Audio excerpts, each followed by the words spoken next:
इस इम्पोर्टेंट मौके पे ही जो है कोरोना का लॉकडाउन शुरू हुआ। तो इसके चलते काफी इंस्टीट्यूट परेशानी, आर्थिक परेशानी में आ गए।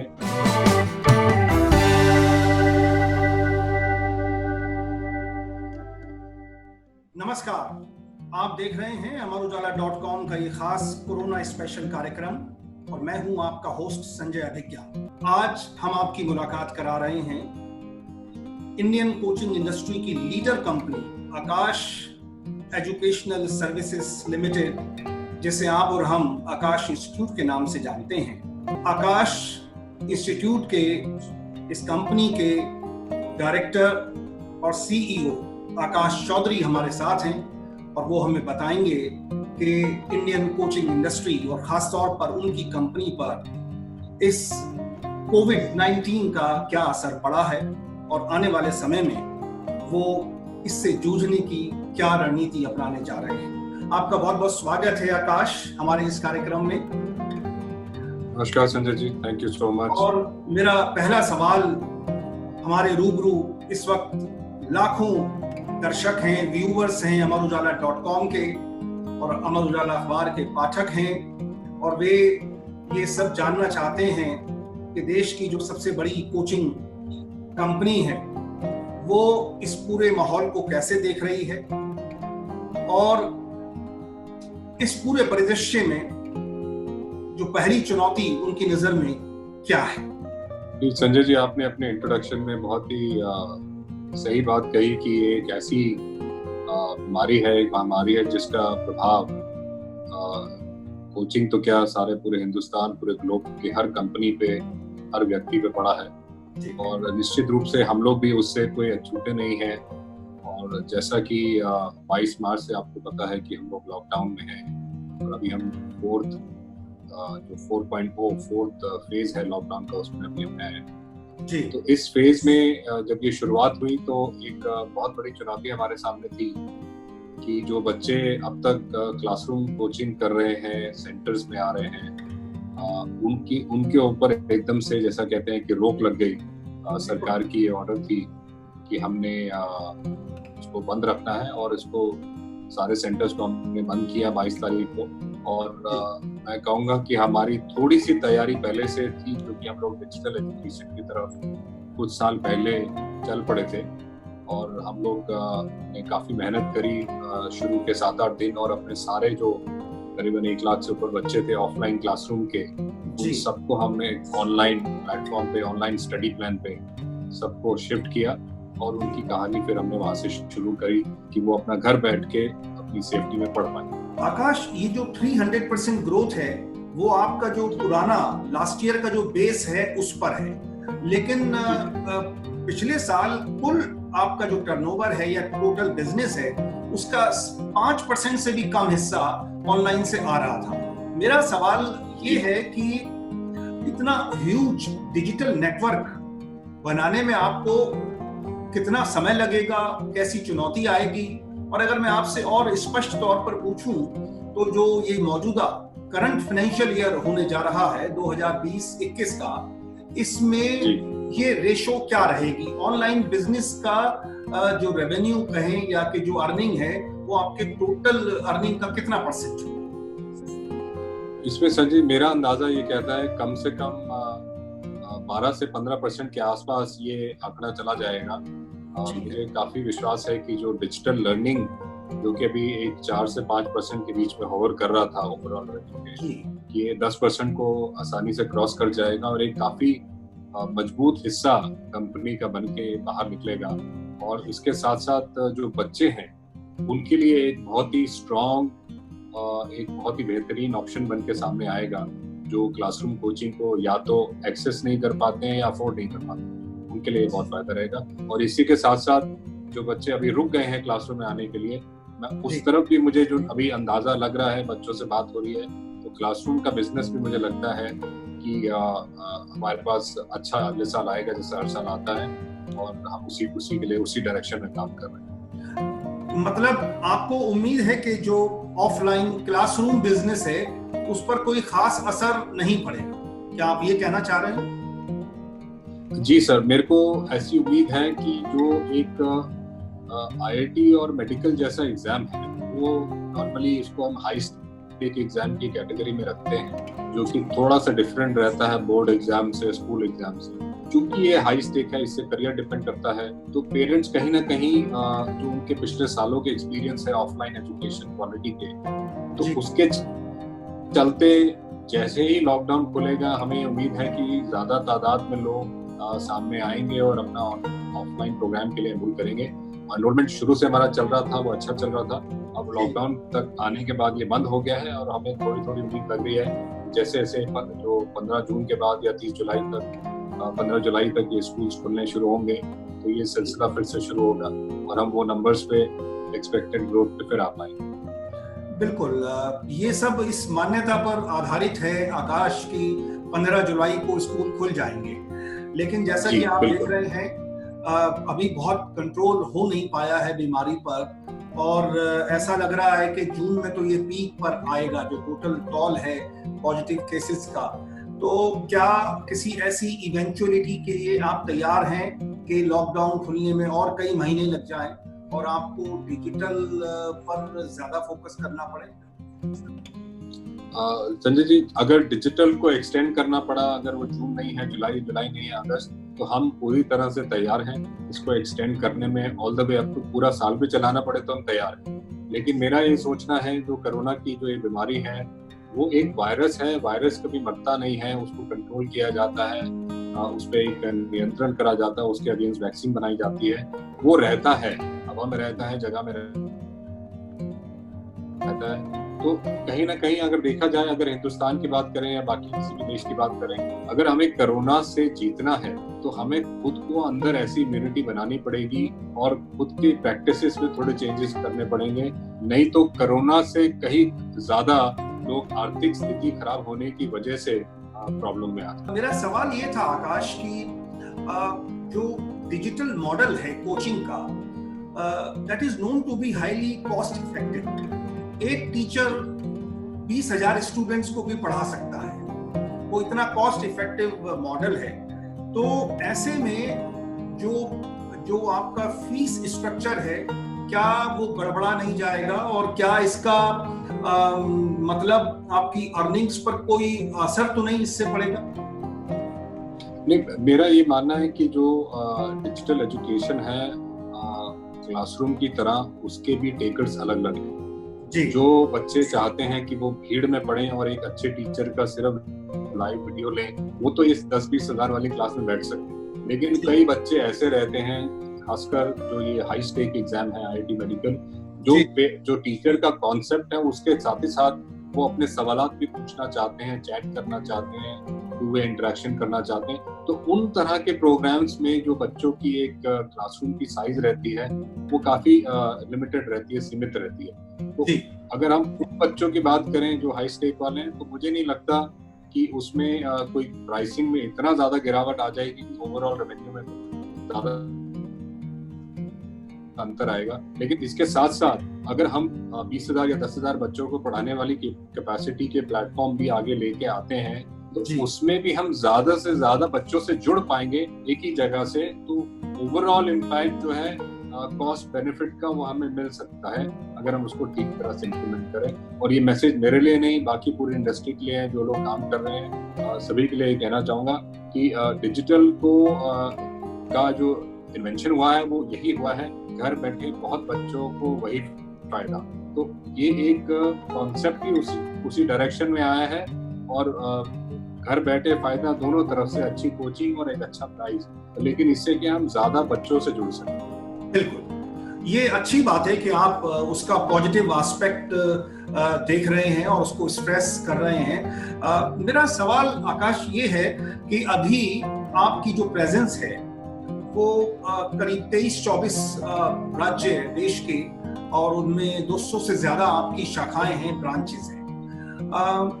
अभी जो हालात चल रहे हैं और जिस तरह जो फिजिकल इंटरेक्शन की गुंजाइश पहले के मुकाबले कम हो गई है, तो क्या आप किसी डाउनसाइजिंग ऑफ नेटवर्क या उनकी संख्या को कुछ कम करने की एक सूरत आप आने वाले दिनों में या महीनों में देखते हैं?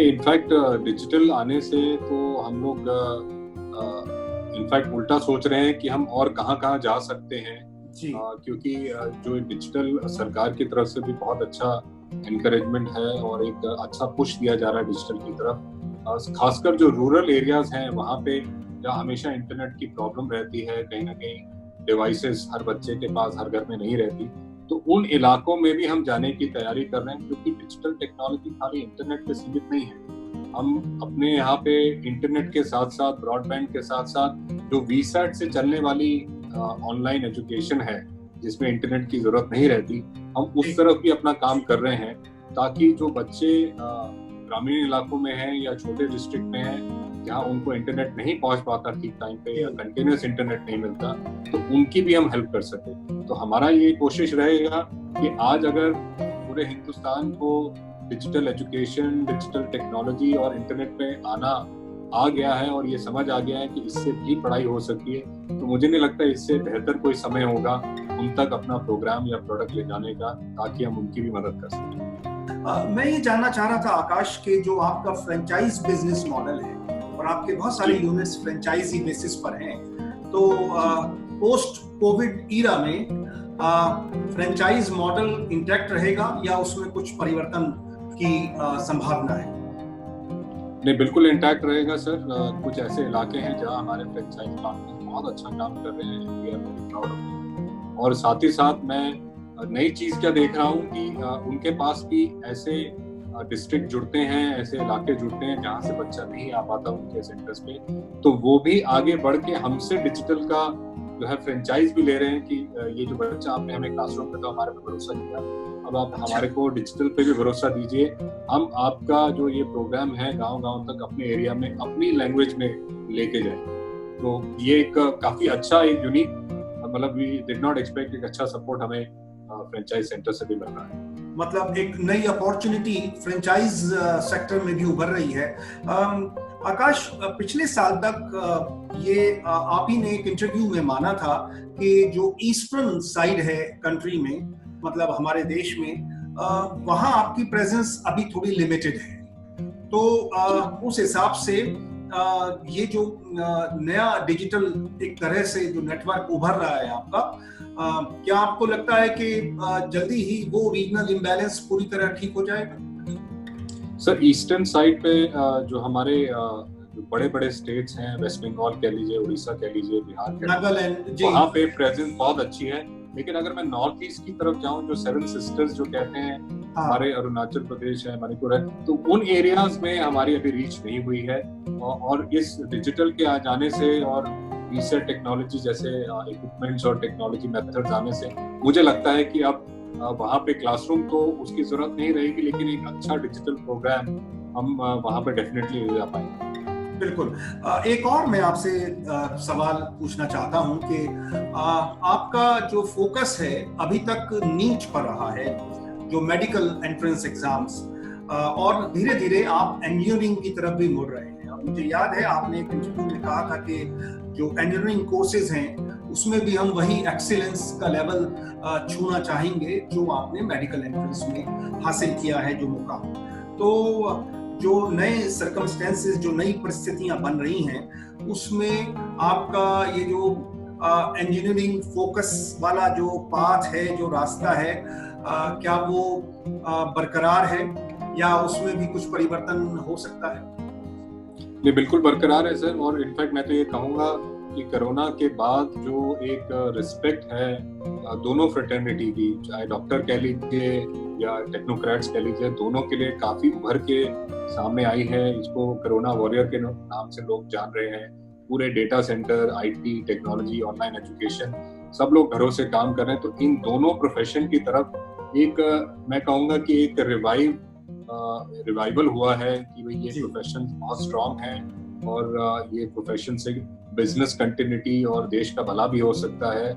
और खासकर मेडिकल की अगर बात करें तो फ्रंट लाइन में लोगों ने काफी अच्छा काम किया है, क्योंकि मेरे बड़े भाई खुद ही डॉक्टर हैं। हम लोग, हमारे ग्रुप में एक आकाश हेल्थ केयर हॉस्पिटल भी चलता है, तो हम लोग काफी नजदीकी से देखा है लोगों की एस्पिरेशन और जो उनकी एक रिस्पेक्ट है कि ये कोरोना वॉरियर जो एक देश के सामने बिल्कुल सेल्फलेस होकर सामने काम कर रहे हैं। तो मुझे आगे आने वाले टाइम में मुझे लगता है कि जो इंजीनियरिंग की तरफ और मेडिकल की तरफ रुझान है वो कुछ ज्यादा बढ़ेगा, और जब ये बढ़ेगा तो हम उसी की तैयारी में हैं, और हमें लगता है कि अगर हम अपना एफर्ट कंटिन्यू रखते हैं 100%, जो कि हमारा प्लान है, बच्चे जरूर हमें अपनाएंगे और आने वाले समय में हम अच्छे से अच्छा रिजल्ट दे पाएंगे। अच्छे से अच्छा रिजल्ट देंगे। आकाश, मैं आपसे जो बहुत सारे हमारे व्यूअर्स हैं और जो हमारे पाठक हैं अमर उजाला परिवार के, अमर उजाला अखबार.com के, उनमें से बहुत से स्टूडेंट्स हैं जो एग्जाम दे रहे हैं, एंट्रेंस एग्जाम, डॉक्टर बनना चाहते हैं, इंजीनियर बनना चाहते हैं, लेकिन पिछले 2-3 महीने से जो हालात दुनिया के हैं, देश के हैं और हर गली मोहल्ले के हैं, मैं आपसे ही जानना चाहता हूं कि ऐसे में बहुत सारे स्टूडेंट बड़े मायूस हैं, डिप्रेस हैं, बहुत दहशत में भी हैं, डरे हुए हैं कि क्या होगा, फ्यूचर का क्या होगा, कैसे करेंगे। तो उनके लिए आप क्या कहना चाहेंगे, उन्हें कैसे उनको संबोधित करना चाहेंगे? संजय जी, देखिए, मायूस होने से अगर विजय मिल जाए तो क्या बात है, तो मायूसी से तो कुछ मायूसी ही हाथ आएगी।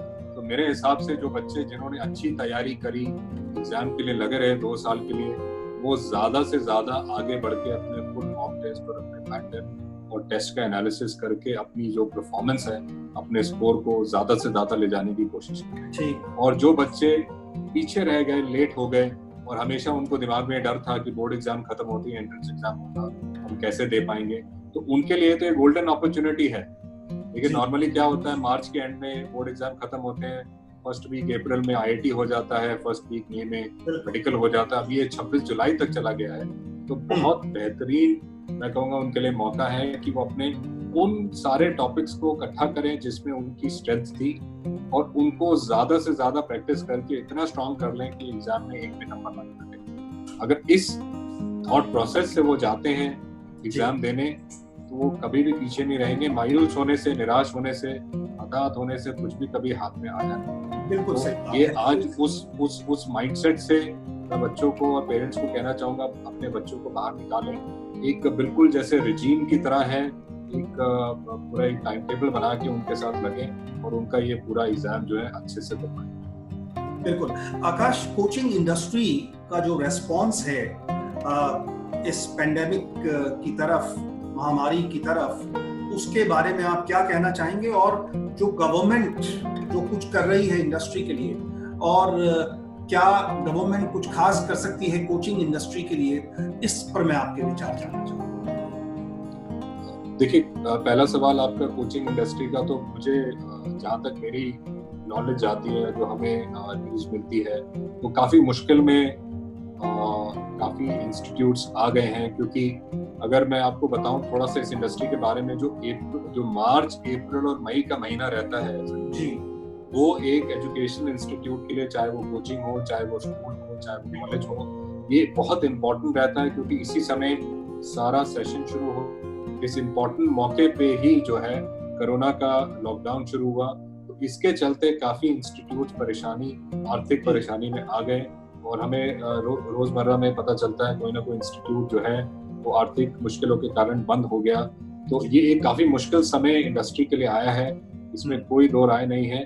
और इसमें नॉर्मली मैं ये कहना चाहूंगा, ये समय मुश्किल का नहीं है, ये समय कोरोना का नहीं है, ये एक मैनेजमेंट का समय है कि भाई आपने किस तरह की प्लानिंग पहले से कर रखी है, किस तरह की सेविंग्स कर रखी है कि आप किसी इवेंचुअलिटी के आने पे कैसे अपने आप को सस्टेन कर सकते हैं। तो उस डायरेक्शन को लेते हुए काफी कम इंस्टीट्यूट्स हैं जिन्होंने इस तरह से अपनी सोच रखी और अपने आप को सस्टेन कर पा रहे हैं, लेकिन काफी मुश्किलों का सामना करना पड़ रहा है। तो जैसे कैसे ऑनलाइन के थ्रू, जूम के थ्रू, गूगल मीट के थ्रू अभी क्लासेस लोग चला रहे हैं एक हिट एंड ट्रायल मेथड से, तो ये जल्द ही एक इंडस्ट्री की शेप लेगा, एक प्लेटफॉर्म की शेप लेगा, और तब धीरे धीरे वापस जो है एक नॉर्मैलिटी इस पूरी कोचिंग इंडस्ट्री में आएगी। और अगर सरकार की बात करें तो काफी हेल्प सरकार ने ऑलरेडी काफी पैकेज पास ऑन किया है। लेकिन मैं अगर अपनी इंडस्ट्री की बात करूं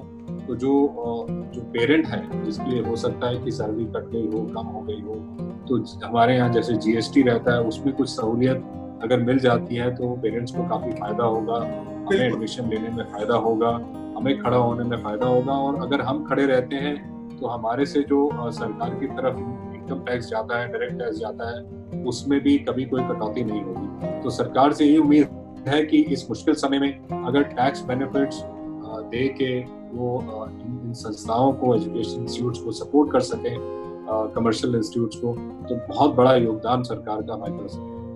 जी, तो एक तरह से आप किसी अलग राहत पैकेज की डिमांड नहीं कर रहे, लेकिन आपको लगता है कि टैक्स के मोर्चे पर, जीएसटी के लेवल पर अगर कुछ रियायत या कुछ वेवर ऑफ पीरियड कुछ अगर मंजूर हो जाता है तो इंडस्ट्री को काफी फायदा होगा। Is that right? काफी फायदा होगा, और बिल्कुल सर, और थोड़ा अगर जितना जल्दी गाइडलाइंस आ जाएं स्कूल्स और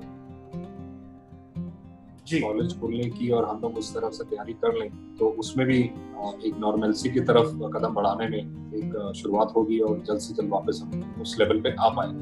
बिल्कुल।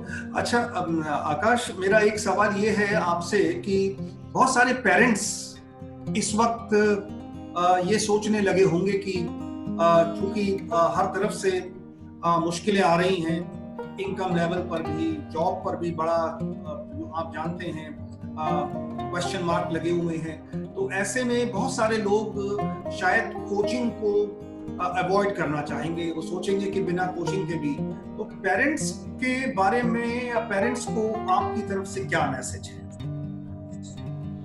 सर बिल्कुल सही है। कहीं ना कहीं पेरेंट्स ये चाहेगा कि अगर कोई इस तरह का खर्चा या कोई इस तरह का एक्सपेंस है मेरे घर में जिसको मैं या तो रिड्यूस कर सकता हूँ या पोस्टपोन कर सकता हूँ, तो मैं जरूर करूँ। लेकिन एजुकेशन एक इतना इम्पोर्टेंट एलिमेंट रहा है जिसपे कि अपना बच्चों का पूरा एक आगे का करियर डिपेंड रहता है। तो उस सिचुएशन में आके मुझे लगता है कि जो हाई स्टेक एग्जाम्स रहते हैं, मेडिकल आईआईटी जैसे जिसमें एग्जाम होता है, तो वहाँ पे मुझे लगता है कि कम कटौती होगी जरूर, लेकिन कम होगी। और वो जो कटौती होगी वो किसी न किसी डिजिटल प्रोग्राम या डिस्टेंस लर्निंग प्रोग्राम की शक्ल लेगी। और हम यही कहना चाहेंगे कि ये समय जो आया है वो सभी के लिए मुश्किल है। हमसे जो बन पड़ेगा सपोर्ट हम करेंगे, चाहे वो पेरेंट्स की पेमेंट की इंस्टॉलमेंट्स हो, रिडक्शन हो, स्कॉलरशिप्स हो, तो सारे इंतजाम हम लोग कर रहे हैं और अपने ब्रांचेस को दे रहे हैं और वेट कर रहे हैं कि जल्द से जल्द सक्सेस हो। बहुत बहुत शुक्रिया। मुझे लगता है कि ये एक आपकी तरफ से बड़ा अच्छा आश्वासन है पेरेंट्स के लिए भी कि जहां तक संभव होगा कोचिंग इंस्टीट्यूट भी पेरेंट्स की मदद करेंगे जो जितना भी उनके अधिकार में है। और सबसे अच्छी बात है जो कि amarujala.com के लाखों व्यूअर्स ने ये बात नोट की होगी कि आकाश इंस्टीट्यूट के जो ओनर्स हैं, जो टॉप मैनेजमेंट है, वो इस मुश्किल समय में भी पॉजिटिविटी को देख रही है और ये मान रही है कि मुश्किल समय से ही कोई अच्छी उम्मीद की किरण भी निकाली जा सकती है, देखी जा सकती है। तो इसी पॉजिटिव नोट के साथ मैं समझता हूं कि ये आज का जो हमारा खास कोचिंग इंडस्ट्री स्पेसिफिक कार्यक्रम था, हम इसको विराम देते हैं। और जैसा कि आकाश चौधरी ने भी कहा कि ये समय स्टूडेंट्स के लिए भी मायूस होने का नहीं है, उन्हें इसको एक अपॉर्चुनिटी की तरह देखना चाहिए कि जो ये एक्स्ट्रा समय मिला है उसमें बेहतर तरीके से प्रिपरेशन कर लें। और पेरेंट्स के लिए भी अभी आकाश जी ने बहुत अच्छी अच्छी बातें कही हैं। मुझे लगता है कि बहुत ही यूजफुल सेशन ये रहा। आकाश, आपका बहुत बहुत शुक्रिया, बहुत बहुत धन्यवाद। amarujala.com की तरफ से, अमर उजाला अखबार पूरे परिवार की तरफ से हम आपका शुक्रिया अदा करते हैं। और व्यूअर्स से यही हमारा कहना है कि आप लगातार देखते रहिए amarujala.com और हम आपको ऐसे ही इंडस्ट्री के जो टॉप जो पर्सनैलिटीज हैं, जो एमिनेंट पर्सनैलिटीज हैं, उनसे आपका इंटरव्यू कराते रहेंगे, उनसे आपका उनके विचारों को आप तक पहुंचाने का ये काम हम लगातार करते रहेंगे। बहुत बहुत शुक्रिया। Thank you very much. बहुत बहुत शुक्रिया संजय जी, धन्यवाद।